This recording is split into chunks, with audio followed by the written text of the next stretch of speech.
오늘 자리에서 일어나셔서 한 목소리로 봉독하겠습니다. 누가복음 5장 12절부터 16절입니다.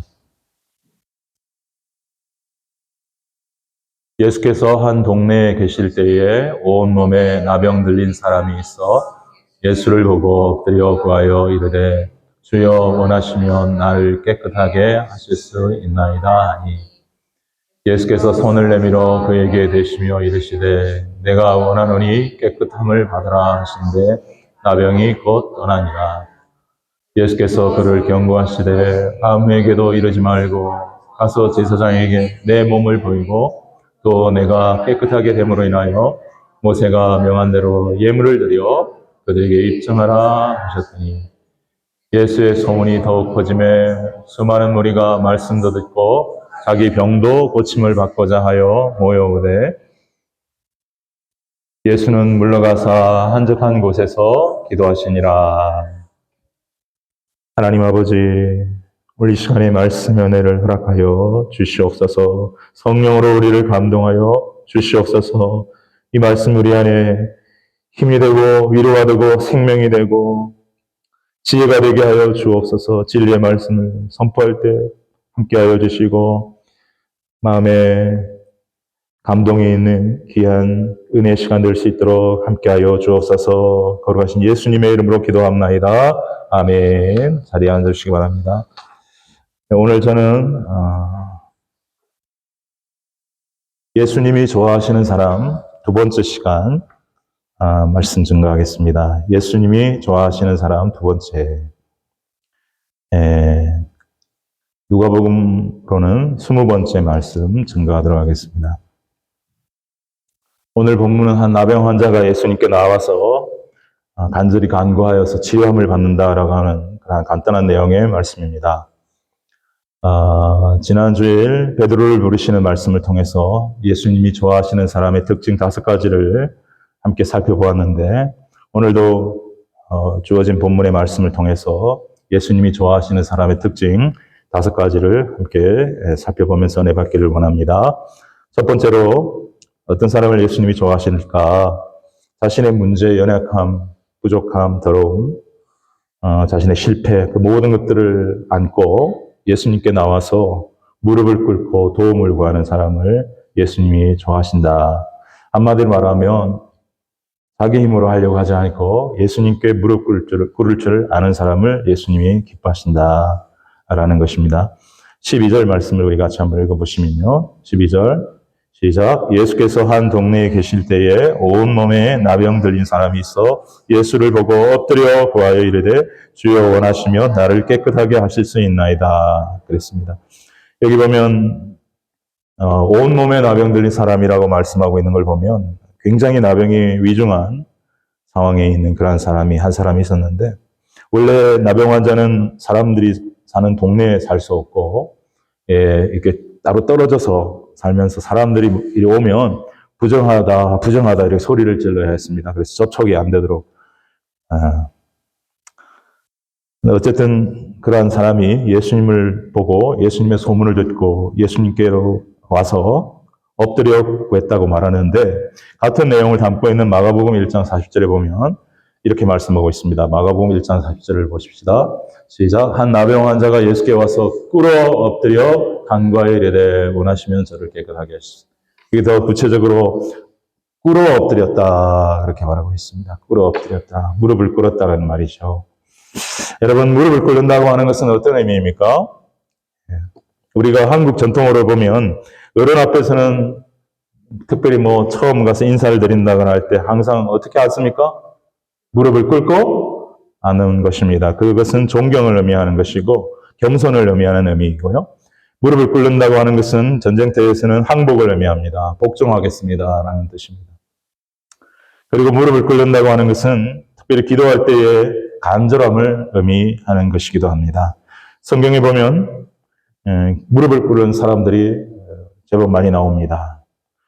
구약에 보면 솔로몬 왕이 처음에 믿음이 아주 좋았을 때 성전을 봉헌하고 나서는 모든 백성들이 다 있는 앞에서 무릎을 꿇고 손을 들고 하나님 앞에 기도합니다.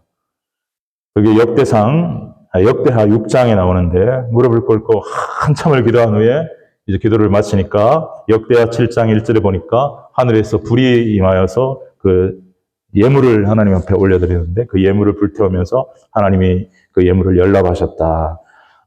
솔로몬 왕의 기도와 저들의 그 성전 제사를 하나님이 연락하셨다 하는 그런 장면이 나옵니다. 엘리야가 있습니다. 엘리야가 호렙산에 올라가서 비가 오기 위하여 두 무릎 사이에 머리가 들어갈 정도로 무릎을 꿇고 간절히 기도했고요.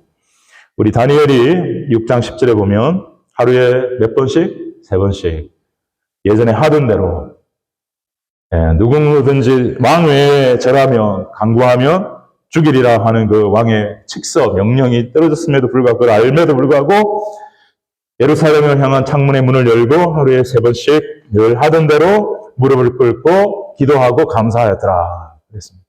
무릎을 꿇고 다니엘이 기도했고요. 에스라서 9장 5절에 보면 이스라엘 백성들의 죄를 회개하는 가운데 에스라가 무릎을 꿇고 기도하는 모습을 볼 수가 있습니다. 우리 신약을 보면 대표적인 분이 누구냐? 우리 예수님이 무릎을 꿇고 겟세마네 동산에서 간절히 십자가를 앞에 놓고 기도를 드리셨고요. 순교 직전에 스데반이 무릎을 꿇고 하나님께 기도합니다. 베드로가 무릎을 꿇고 기도합니다. 바울이 무릎을 꿇고 하나님께 기도합니다. 나중에 타락한 솔로몬을 빼고 다 쟁쟁한 하나님의 사람들입니다. 여러분, 심플히 무릎을 꿇는다는 것은 기도와 연관이 많이 되는데요. 물론 기도는 꼭 무릎을 꿇고 기도해야만 하나님이 들어주시는 건 아닙니다. 얼마든지 앉아서도 기도할 수 있고 서서도 기도할 수 있고 얼마든지 다양한 형태로 기도할 수 있습니다. 그러나 무릎을 꿇는다고 하는 것은 뭔가 좀 더 간절한 의미를 갖고 아까도 말씀드렸다시피 무릎을 꿇는다는 것은 존경의 의미요, 겸손의 의미요, 한복의 의미입니다. 복종하겠다는 의미입니다. 하나님 뜻에 내가 복종하기를 원합니다. 이런 의미이기 때문에 무릎을 꿇는 사람들이 하나님의 위대한 사람들 중에서 많이 나왔던 걸 보게 됩니다. 여러분, 우리 누가복음 17장에 보면 우리가 잘 아는 이야기인데 나병 환자 10명의 이야기가 나옵니다. 나병 환자 10명이 예수님을 발견하거든요. 어떻게 합니까? 멀리서 서서 외쳐 이르되 같이 보겠습니다. 자, 시작. 한 마을에 들어가시니 나병 환자 10명이 예수를 만나 멀리 서서 소리를 높여 이르되 예수 선생님이여 우리를 불쌍히 여기소서 하거든요. 보십시오. 이 사람들은 정상적인 방법으로 한 겁니다. 가까이 가면 안 됩니다. 정상한 사람들한테. 전염 낼 수도 있고 또 율법에 의하면 나병은 부정한 거기 때문에 접촉을 하면 부정해진다고 생각했기 때문에 접촉을 하면 안 되게 되어 있었습니다. 그래서 멀리 서서 소리를 높여 예수 선생님이여 우리를 불쌍히 여기소서. 기도 아닙니까? 기도입니다. 서서 기도할 수 있습니다. 얼마든 기도할 수 있습니다. 그런데 그 다음에 말씀을 우리가 좀 주목할 필요가 있습니다. 하나님 예수님의 긍휼과 능력으로 예수님이 그들을 불쌍히 여기셔서 10명이 그 순간에 다 나와버리게 만들어 주셨습니다. 그리고는 오늘 본문에도 나온 것처럼 제사장에 가서 보여야 되는데 제사장에게 보이고 한 사람도 그 사마리아 사람 말고는 예수님께 와서 감사하다니 인사하는 사람이 없어. 그냥 가버렸습니다. 그런데 한 사람 16절 보니까 같이 보겠습니다. 시작. 그 중에 한 사람이 자기가 나은 것을 보고 큰 소리로 하나님께 영광을 돌리며 돌아와 예수의 발 아래에 엎드려 감사하니 그는 사마리아 사람이라. 한 사람이 사마리아 사람이 너무너무 감사해서 예수님 발 앞에 엎드려서 감사하고 이게 진짜 믿음입니다. 네. 그러니까 예수님이 내 믿음이 너를 구원하였다. 그렇게 칭찬하셨습니다. 여러분 가식이 아니라 외식이 아니라 형식이 아니라 진정으로 간절함으로 겸손으로 존경으로 항복으로 회개로 믿음으로 주님 앞에 하나님 앞에 어떤 문제든지 내 자신의 연약함을 가지고 내 자신의 부족함을 가지고 예수 그리스도 앞에 하나님 앞에 무릎 꿇을 수 있는 저와 여러분 되시기를 주님의 이름으로 예수님의 이름으로 축원합니다. 두 번째, 자신의 더러움을 알고 깨끗해지기를 원하는 사람을 우리 예수님이 좋아하신다 라고 말씀을 드리고 싶습니다. 우리 12절을 우리 다시 한번 읽읍시다. 12절 시작. 예수께서 한 동네에 계실 때에 온몸에 나병 들린 사람이 있어 예수를 보고 엎드려 구하여 이르되 주여 원하시면 나를 깨끗하게 하실 수 있나이다. 아멘. 나를 깨끗하게 하여 주옵소서 그런 의미인데 여러분 왜 내 질병을 고쳐주십시오. 나의 이 무섭고도 고통스러운 이 나병을 고쳐주십시오 라고 하지 않았을까. 나를 깨끗게 하여 주옵소서. 네. 나를 깨끗게 하여 주옵소서. 주님이 원하시면 나를 깨끗게 하실 수 있나이다. 유대인들은 특별히 이 정결함에 대한, 거룩함에 대한 굉장한 의식이 있는 사람들이었습니다. 왜냐하면 구약의 율법으로부터 정결과 거룩에 대한 말씀을 많이 배웠기 때문입니다. 제사를 지낼 때도 제사장들이 물두멍에 가서 손을 씻고 이런 것들이 있었습니다. 근데 옛날 이 구약 시대 3,000년, 4,000년 전에 2,000년 전만 하더라도 이 인류가 그렇게 정결을 잘 몰랐습니다. 손도 잘 안 씻었습니다. 근데 유대인들은 굉장히 철두철미하게 씻고 막 그러잖아요. 이 바리새인들이 나중에 너무 심하게 하고 그러니까 예수님은 오래 책망도 들었지 않습니까? 외식한다고. 그런데 그게요, 나중에 전염병이 돌았을 때, 유럽의 패스트가 돌았으면 몇 천망이 죽을 때, 또 나중에 할 때도 유대인들은요, 거의 안 죽었대요. 손을 잘 씻었어. 그 정도로 이 정결에 대한, 거룩에 대한, 뭔가 이 강한 의식들이 있는 사람들이라서, 일단 나병이 보기에도 너무 더럽습니다. 징그럽고요. 그렇죠? 싫은 거예요. 그냥 이 맨살, 이 피부가, 우리가 이걸 그냥 보면 모르지만, 이 안에 뭐 엄청난 것들이 생긴다거나, 막, 여드름만 나도, 여드름이 막 더덕더덕 나도, 여러분, 보기 싫지 않습니까, 솔직히. 그죠? 예전에 제가 알았던, 우리 교인의 아들인데, 그때 꼬맹이였는데, 지금 고등학생이 돼요. H마트에서 만는데, 여기 막 여드름이 막 주그럭주그럭 해갖고, 야, 너 왜 이렇게 여드름이 많이 나? 보기가 싫습니다. 더럽습니다. 그래서 자기의 소원은 병을 낫는다는 의미보다도 더 나아가서 근본적으로, 본질적으로 깨끗해지기를 원합니다. 그렇게 말을 했습니다. 그리고 예수님께서 내가 원하노니 깨끗함을 받으라. 그리고 깨끗함을 받았습니다. 이 말씀을 좀 묵상하다가 이 나병이라고 하는 것은 굉장히 특수한 병이고 이 나병의 육체적인 나병을 갖고 우리가 뭘 적용할 수 있을까 이런 생각을 해보니까 무슨 생각이 들었냐면 우리 모든 사람에게 모든 인류에게 적용을 해보기 위해서는 육체의 더러움보다는 마음속의 더러움을 우리가 생각해 보아야 되겠구나. 그리고 예수님도 성경을 통해서 우리의 진짜 더러운 것은 속에서 나온다. 속마음이 더러운 것이고 그 속에서 나오는 더러운 것들이 그 사람을 더럽게 한다라고 말씀을 하심으로 말미암아 그런 생각을 갖게 되었습니다. 육신의 더러운 질병인 고통스러운 질병인 나병을 깨끗하게 해달라고 간구했던 이 나병 환자처럼 예수님이 좋아하시는 사람은 자기의 속의 더러움을 발견하고 알고 깨닫고 내 속을, 내 마음속에 있는 더러움을 주님 깨끗게 하여 주시옵소서라고 간구할 수 있는, 그래서 무릎 꿇을 수 있는 그 사람을 우리 예수님이 사랑하시는 사람인 줄로 믿습니다. 마가복음 7장 20절부터 23절에 보면 이렇게 말씀하고 있습니다.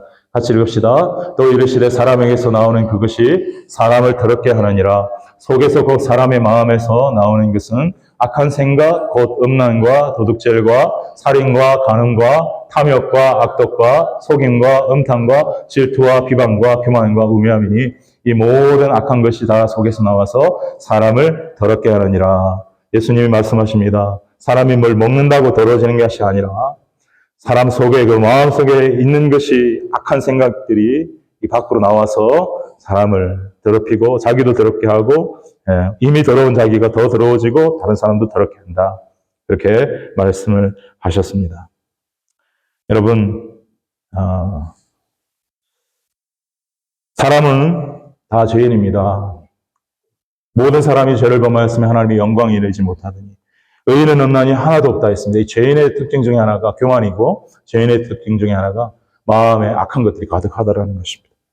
마음속이 더럽다는 것입니다. 그거를 외식으로 교양으로 숨기고 감추고 있어 그러지 상황만 되고 환경만 되면 그 더러움들이 나타난다는 것입니다. 그런데 마귀는 여러분 어떻습니까? 마귀는 그 마음속에 있는 더러움과 어둠을 더 더럽게 만들고 어둡게 만들고요.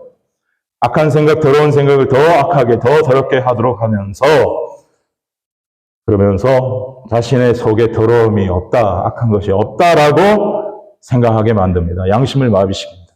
이것이 사탄이 하는 일입니다. 예. 그래서 죄인의 특징은 자기가 더럽다고 생각을 못합니다.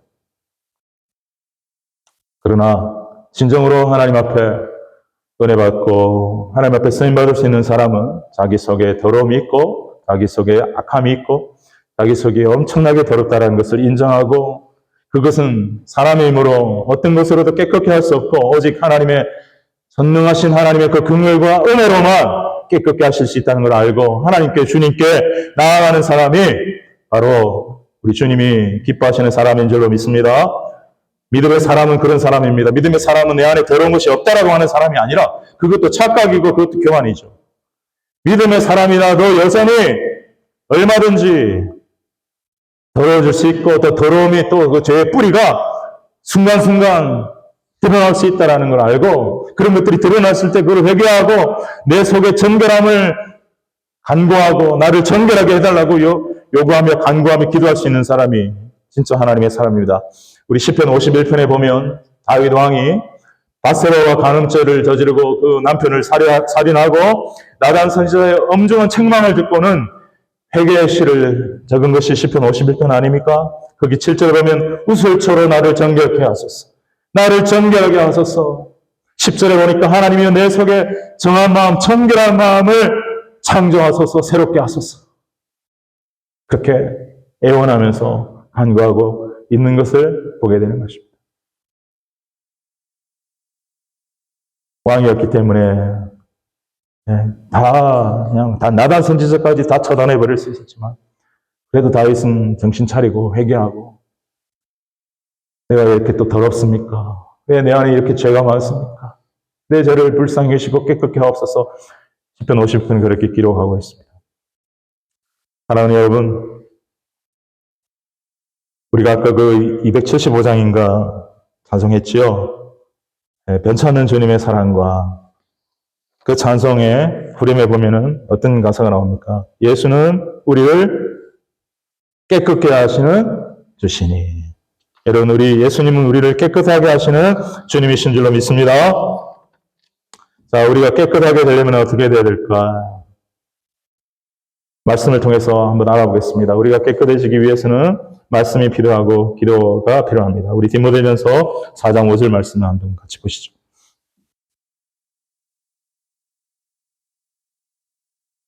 같이 읽습니다. 시작. 하나님의 말씀과 기도로 거룩하여 짐이라. 아멘.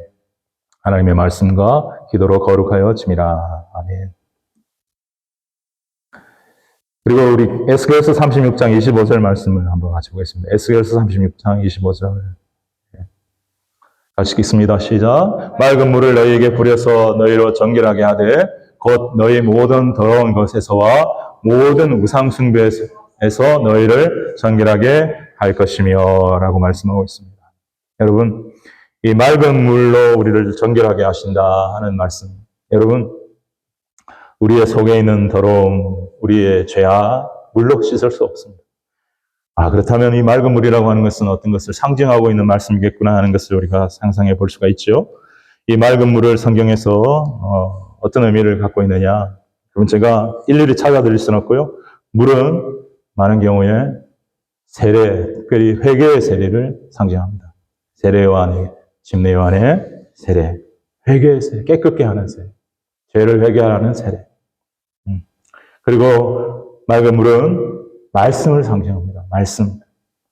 하나님의 말씀과 기도로 거룩하여집니다. 여러분, 말씀을 자꾸 가까이 하다 보면 찔리게 되고 또 마음에 뜨거움을 받게 되었어요. 자꾸 회개가 일어납니다. 그게 정상입니다. 그리고 기도함으로써 하나님의 능력을 힘입게 되고 성령의 은혜를 입게 되어서 거룩한 자리로, 깨끗한 자리로 나가게 됩니다. 그리고 맑은 물은 우리 요한복음 7장 37절에서도 말씀하고 있는데 성령의 생수의 강 같은 그러한 역사를 맑은 물로 또 상징하고 있습니다. 성령께서 우리를 붙잡아 주시고 성령께서 함께 하시고 성령께서 이끌어 주실 때 우리는 더 성결해지고 깨끗해지게 되는 줄로 믿습니다. 그래서 성령 충만을 우리가 축복하고 간구하고 나아가는 겁니다. 그리고 무엇보다도 중요한 것은 이 맑은 물로 상징되는 예수 그리스도의 십자가에서 흘리신 그 주님의 보배로운 피가 그 보혈의 능력이 귀신을 내쫓는 힘도 있을 뿐만 아니라 우리를 정결케 하는 힘도 예수 그리스도의 보혈의 능력이 있고 우리의 죄를 씻는 능력도 오직 예수 그리스도의 보혈의 능력에 있는 줄로 믿습니다. 나의 죄를 씻기는 예수의 피밖에 없네. 그렇습니다.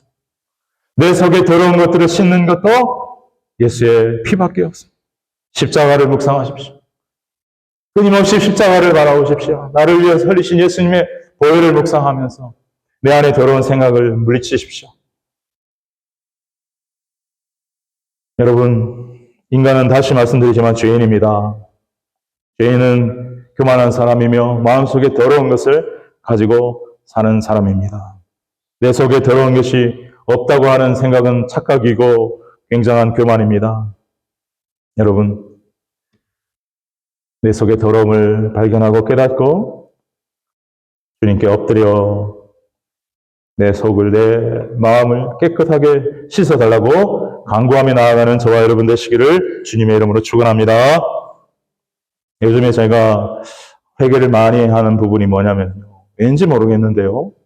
요즘에 제가 운전을 하다 보면 내 앞에서 나를 방해하는 운전사들이 나옵니다. 나는 급해서 마음이 조급한데 50km 맥스 전에서 60으로 가면 되는데 40으로 달립니다. 아주 뒤에서 그냥 모르겠습니다. 그런 경우를 많이 겪습니다. 오늘 교회 오는데도 한 사람이 막아가지고요. 주여 하면서 왔습니다. 분노가 있습니다. 다 그렇습니다. 다 그렇습니다.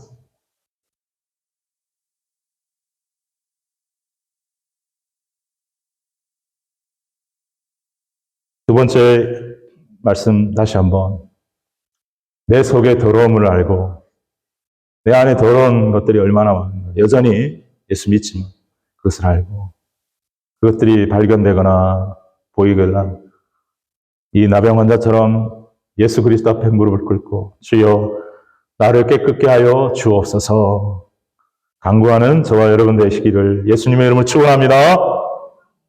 그래서 승리하면서 잠깐씩 이렇게 나아가야 하는 것입니다. 그게 계속 쌓여버리면요. 완전 이상해질 수 있습니다. 실패할 수 있고요. 마귀의 밥이 될 수 있고 올무에 완전히 잡혀서 타락할 수도 있습니다. 굉장히 위험한 부분입니다. 조심해야 합니다. 위선으로 갈 수도 있습니다. 내가 더럽지 않다라고 생각해버리는 그러한 위선 속에 빠져버리면요. 굉장히 예수님의 얼굴에 먹칠을 하는 사람이 될 수가 있습니다. 조심해야 합니다. 세 번째로는 어떤 사람을 예수님이 좋아하시는 사람일까? 지극히 작은 자, 지극히 연약한 자, 한 사람에게 긍휼의 마음을 가지는 사람, 그런 사람을 우리 예수님이 기뻐하신다, 좋아하신다고 믿습니다. 오늘 13절 말씀을 같이 한번 읽어보겠습니다. 13절 시작. 예수께서 손을 내밀어 그에게 대시며 이르시되 내가 원하노니 깨끗함을 받으라 하신대 나병이 곧 떠나니라. 아멘.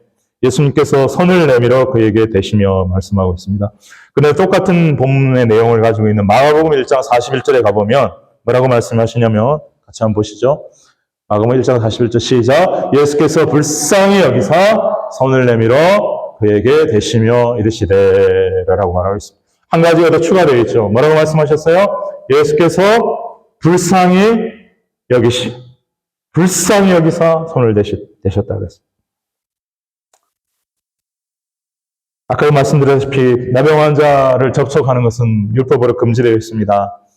전염될 수도 있고요. 그의 부정이 옮겨오기 때문입니다. 그러나 우리 예수님은 완전하고 깨끗하고 거룩하신 주님이 그를 불쌍히 여기시고 긍휼히 여기는 마음으로 다가가셔서 그의 부정을 예수님이 갖고 오신 것이 아니라 예수님의 거룩을 그에게 주셔서 그의 나병을 깨끗하게 고쳐주신 줄로 믿습니다. 그리고 무엇보다도 중요한 것은 예수님이 그 나병 환자를 불쌍히 여기는 긍휼의 마음을 가지고 손을 대셨다는 데 있습니다. 저는 예수님의 능력, 전능하신 하나님의 아들로서 어떤 기적을 행하는 것도 위대하시고 귀한 일이지만 이 불쌍한 중증 나병 환자 얼마나 오랫동안 격리되어서 분리되어서 사람의 손 한 번 만져보지 못하고 따뜻한 사람의 그 온기 한 번 느끼지 못하고 수많은 세월을 보냈는데 그 나병 환자의 외로움과 고독과 아픔을 아시고 다가가셔서 그의 손에 아니면 어깨에 머리에 그 예수님의 따뜻한 손을 얹어주셨다는 것이 저는 저에게 더 큰 은혜고 감동이고 예수님의 위대함이 느껴졌습니다. 사랑하는 여러분, 우리 예수님께서 아주 우리에게 말씀하신 것 중에 지극히 작은 자 하나에게 한 것이 내게 한 것이라 그런 말씀이 있습니다. 마태복음 25장 40절, 마태복음 25장 40절 같이 한번 봅시다. 마태복음 25장 40절 시작. 임금이 대답하여 이르시되 내가 진실로 너희에게 이르노니 너희가 여기 내 형제 중 지극히 작은 사람에게 한 것이 곧 내게 한 것이니라. 아멘. 우리가 언제 배고픈 자를 먹이고 목마른 자에게 마시게 하고 나그네 자를 영접하고 헐벗은 자에게 옷 입히고 병든 자에게 위로해주고 감옥에 갇힌 자를 위로했습니까? 할 때 우리가 언제 예수님을 영접했습니까? 할 때 이 배고픈 자, 목마른 자, 나그네 자, 헐벗은 자, 병든 자, 감옥에 갇힌 자, 외롭고 소외된 자, 연약한 사람을 긍휼히 여기고 도와준 것이 바로 내게 긍휼을 베푼 것 같다. 예수님이 그렇게 말씀을 하시는 것입니다. 여러분, 지난주 수요일에 아까도 말씀드렸다시피 홍여성 목사님 집에 방문을 했습니다. 예, 정말 얼마나 큰 충격을 받았는지 그 얼굴이 그냥 완전히 초췌해 있었습니다. 그냥 이렇게 손가락으로만 밀어도 그냥 넘어져서 죽을 것 같은 그런 모습이었습니다. 다행히도 감사하게도 부교육자 시절부터 알았던 캐거리의 많은 부교육자들이 또 믿음의 형제자매들이 따뜻하게 도와주고 위로해주고 심지어는 나쁜 생각할까봐 불침번을 썼다고 하더라고요. 네. 나쁜 생각할까봐. 이분이 얼마나 충격을 받았는지 사모님의 사망 소식을 듣고 병원을 가는데 병원에 쓰러져가지고 병원을 제 발로 못 가서 휠체어를 타고 가셨다. 휠체어. 너무 충격을 받아가지고. 네. 그래서 또 너무 안타까운 것은 이건 뭐 다 아시는 사실이고 알게 될 사실이니까 딸 2명이 12살, 10살 딸 2명이 있는데 제가 가서 좀 보게 되었는데 둘째 딸이 또 하필이면 또 발달 장애를 안고 있어요. 엄마가 지금 안 보이니까 제가 얼굴에 완전히 불안과 어떤 걱정으로 가득 찬 얼굴을 보게 되었어요. 얼마나 안타까운지. 얼마나. 그래서 위로의 말씀을 나름대로 제 인생에서 큰 고통과 위기를 넘어가면서 느꼈던 것들을 또 내 사랑하는 형님과 내 존경했던 그 위니펙의 목사님을 40대 초에 일찍 천국으로 떠나버리면서 느꼈던 그러한 것들을 얘기를 해주면서 위로하고 그리고 손을 들고 간절히 기도를 해줬을 때 참 감사하는 마음을 표현하고 우리 성도님들께도 감사드린다는 말씀을 해주셨습니다. 사랑하는 여러분, 예수님도 그런 모범을 우리에게 보여주셨다고 저는 믿습니다. 예수님의 능력은요, 손을 안 대도 얼마든지 말씀으로도 나을 수 있고, 아까 나병 환자 10명도 멀리 서서 예수 선생님이 우리를 불쌍히 여기셔서 살 때 예수님이 그냥 말씀을 하시는지 잘 모르겠는데 어쨌든 그냥 나와버렸어요. 손 안 대셔도 말씀으로만 하옵소서.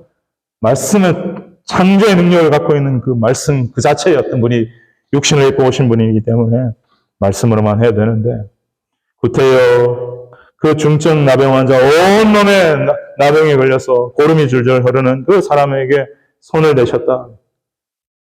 지극히 작은 자 하나를 향한 긍휼의 마음을 우리 예수 믿는 저와 여러분도 가지라고 우리 예수님께서 모범을 보여주신 줄로 믿습니다. 그런 마음을 가지고 예수님의 긍휼의 마음을 가지고 지극히 작은 자, 연약한 자 한 사람을 긍휼히 여기고 보살필 수 있는 그러한 삶을 살아갈 수 있는 저와 여러분이 되시기를 우리 주 예수님의 이름으로 축복합니다. 아멘. 네 번째는요.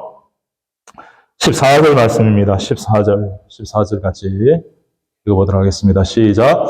예수께서 그를 경고하시되 아무에게도 이르지 말고 가서 제사장에게 내 몸을 보이고 또 내가 깨끗하게 됨으로 인하여 모세가 명한 대로 예물을 드려 그들에게 입증하라 하셨더니 그랬습니다. 나병이 깨끗함을 받고 예수님께서 그 나병 환자에게 경고하셔서 아무에게 드리지 말라. 왜 아무에게 드리지 말라 하시는지 이유에 대해서는 여러 가지 추측들이 있지만은 마가복음 1장에 보면 그 나병 환자는 아무에게도 이르지 말라, 자기가 나은 걸 아무에게도 이르지 말라 했는데 나가서 막 소문을 퍼뜨립니다. 예수님이 고치셨다고 막 소문을 퍼뜨립니다. 아무튼 예수님께서는 제사장에게 가서 내 몸을 보이고 내가 깨끗하게 됨으로 말미암아 모세가 명한 대로 예물을 드려 입증하라 그랬습니다. 레위기 14장에 보면 나병 환자가 나았을 경우에 어떤 예물을 드리고 어떤 제사를 드려야 하는 것이 나와 있습니다. 나병 환자들은 나을 확률이 굉장히 드물었지만 그래도 가끔 낫는 일이 있어서 예물을 드리게 하는데 이 나병 환자들은 대부분 너무너무 가난하지 않습니까? 뭘 어떻게 할 수가 없지 않습니까? 그러니까 예물도 산패들기 2마리 이 정도로 드리게 만드는 거예요. 그렇게라도 뭐를 드리라는 거예요? 입으로만 감사하지 말고 물질을 드려서 그 하나님의 은혜에 감사를 표현하라 하는 그런 생각을 하게 되는 것입니다. 여러분, 네 번째 제가 말씀을 보면서 느낀 것은 예수님은 하나님의 귀한 은혜에 대하여, 우리 주님의 귀한 은혜에 대하여, 특별히 예수 믿는 우리들은 예수님의 십자가의 그 은혜에 대하여, 나를 위하여 죽어주시고 부활하신 그 예수님의 은혜에 대하여 감사하니까 그 감사함으로 하나님 앞에 예물을 드릴 수 있는 사람, 그런 사람을 우리 예수님이 좋아하시고 기뻐하시는 줄로 믿습니다. 시편 96편 8절을 보시기 바랍니다. 시편 96편 8절 읽습니다. 시작. 여호와의 이름에 합당한 영광을 그에게 돌릴지어다. 예물을 들고 그의 궁정에 들어갈지어다. 그랬습니다. 예물을 드리라고 말씀하십니다. 여러분, 예물은 오늘날로 말하면 헌금입니다. 예전에 우리 한국교회가 가난했을 시절에 우리 한국교회 성도들은, 돈이 없는 사람들은 어떻게 했냐면은 쌀을 가지고 왔습니다. 보리를 갖고 왔습니다. 파를, 집 앞에 있는 파를 뜯어왔습니다. 감자를 캐왔습니다. 고구마를 캐왔습니다. 예물의 정신은, 헌금의 정신은 하나님의 은혜에 감사해서 하나님께 드리는 겁니다. 그런데 결국은 누가 사용합니까? 하나님의 일을 하는 구약의 제사장들이 쓰고, 신약에는 하나님의 성전과 같은 교회에 사역하는 목회자들과 또 선교하고 구제하는 일을 위해 쓰는 것입니다. 여러분, 그래서 감사함으로 지금 받은 은혜가 얼마나 귀합니까? 이 중증 나병 환자가 고침을 받았습니다. 우리 같은 사람들은, 예수 믿는 사람들은 이 중증 나병보다도 더 심하면 심하지, 덜 심하지 않은 죄라고 하는 이 영의 심각한 질병으로부터 예수 그리스도의 피를 믿고 은혜로 우리가 구원받았다면 우리는 더 큰 은혜를 받은 자인 줄로 믿습니다. 그러면 우리가 하나님의 은혜에 감사함으로 이 예물을 드려야 됩니다. 형편에 맞게, 가난하면 가난한 대로, 부하면 부한 대로, 가난해서 예물 드릴 것이 없으면 물질로라도, 시간으로라도, 비둘기로라도 여유가 있는 사람이라면 그 여유를 가진 것 속에서 좀 또 하나님께 드리고 그 마음의 중심을 하나님이 보시는 것입니다. 시편 76편 12절에 보면 내게 주신 모든 은혜를 내가 여호와께 무엇으로 보답할까? 이 마음을 가지고 예물을 드려야 되는 것입니다. 여러분, 이 나병 환자가 지금 사실 아무것도 가진 것이 없지만 예물을 드리라는 겁니다. 이게 억지입니까? 무리입니까? 무리한 요구를 하는 것입니까? 아닙니다. 네 마음에 물질 있는 것에 네 마음이 있다 말씀하십니다. 말로만 사랑한다 말하지 말고, 말로만 감사한다 말하지 말고, 성의를 표현하라 하나님께. 이게 참 중요한 것 같아요. 예.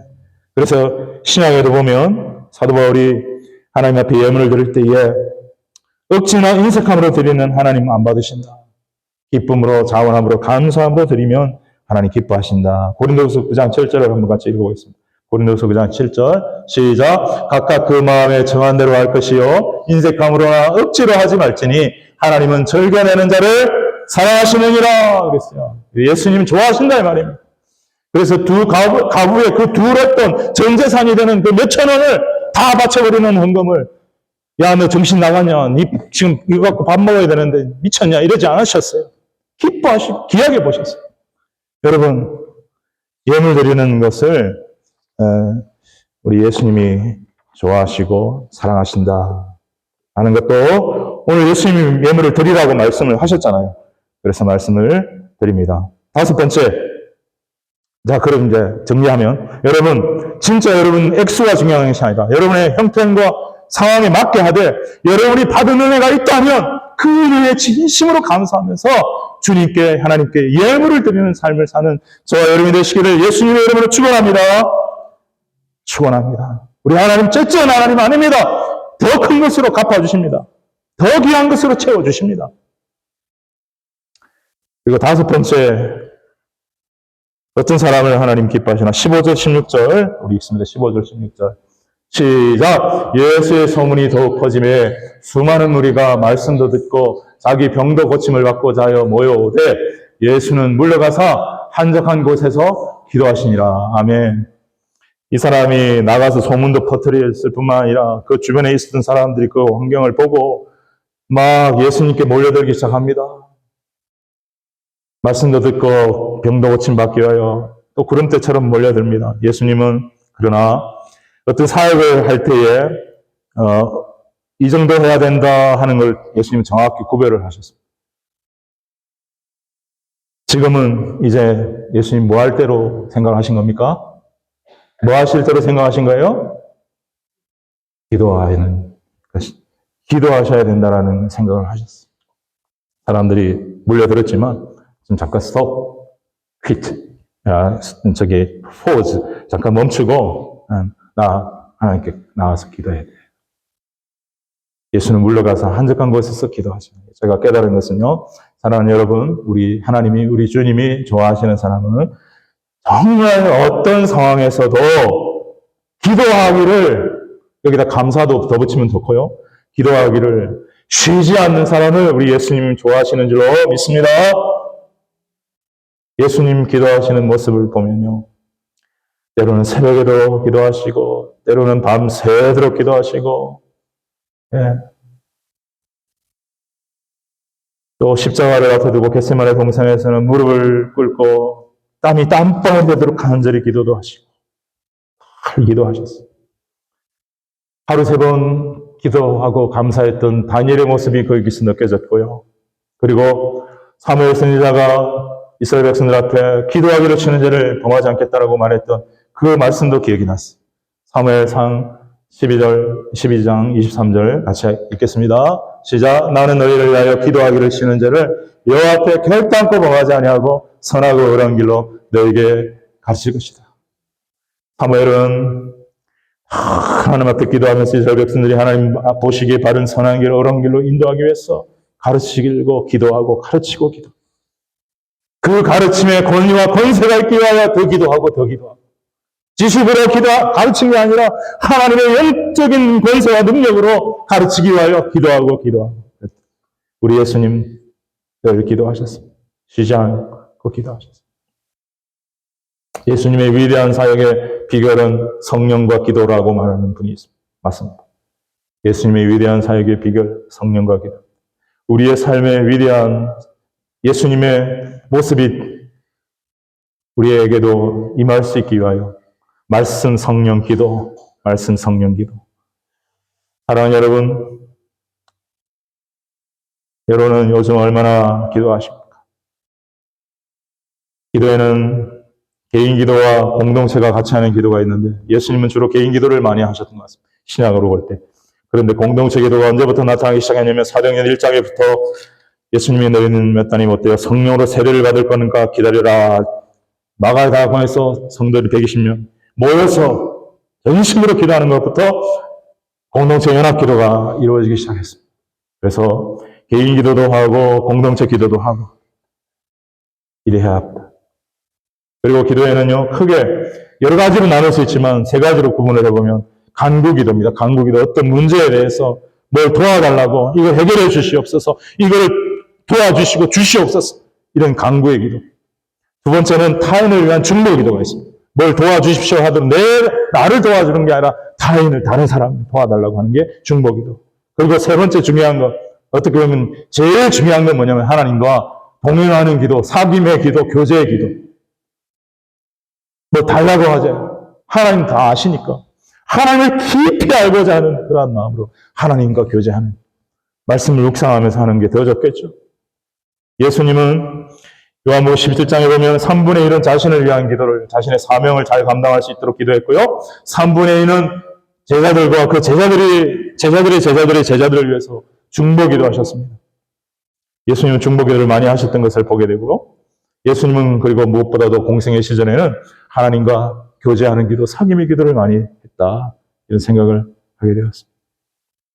여러분, 어떤 사람들은요, 문제가 있을 때 나와 기도하고 엎드리고 또 뭔가를 도와달라고, 뭔가를 달라고 구하는 게 기도인 줄 알고, 문제가 있으면 기도하고 뭐 달라는 게 있으면 기도하고, 그게 응답이 되고 해결이 되면 이제 기도라 하고, 그거는 제대로 된 기도가 절대 아니죠, 여러분. 기도의 가장 기본은 하나님을 더 깊이, 예수님을 더 깊이 알기 위하여 주님과 교제하는 사귐의 기도, 교제의 기도가 가장 귀한 기도인 줄 믿습니다. 그리고 간구의 기도하라 이거예요.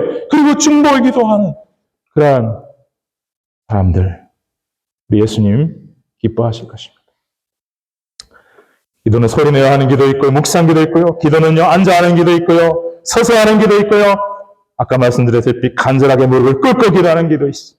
저는 처음에 예수님을 만나고 신앙생활한 교회가 의자가 없는 게 방석 놓고 앉는 교회라서 우리는 무조건 무릎 꿇고 기도했어요. 그게 저의 습관이 됐어요.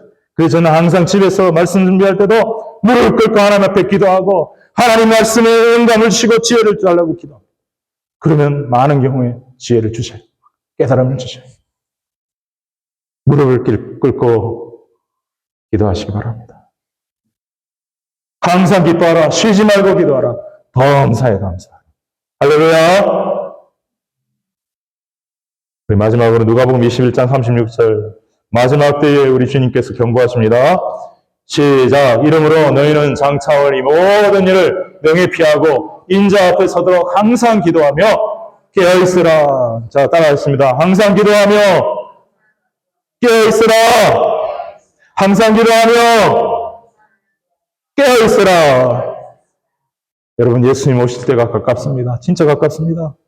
기도하며 깨어있는 저와 여러분 되시기를 우리 예수님의 이름으로 축원합니다. 오늘 5가지 꼭 기억하시고요. 예수님 기뻐하시고 사랑하시는 그런 삶을 살아가는 우리 아름다운 하나님의 자녀들, 주님의 제자들 되시기를 바랍니다. 우리 찬양하겠습니다. 찬양. 우리 찬송가 신자되기 원합니다.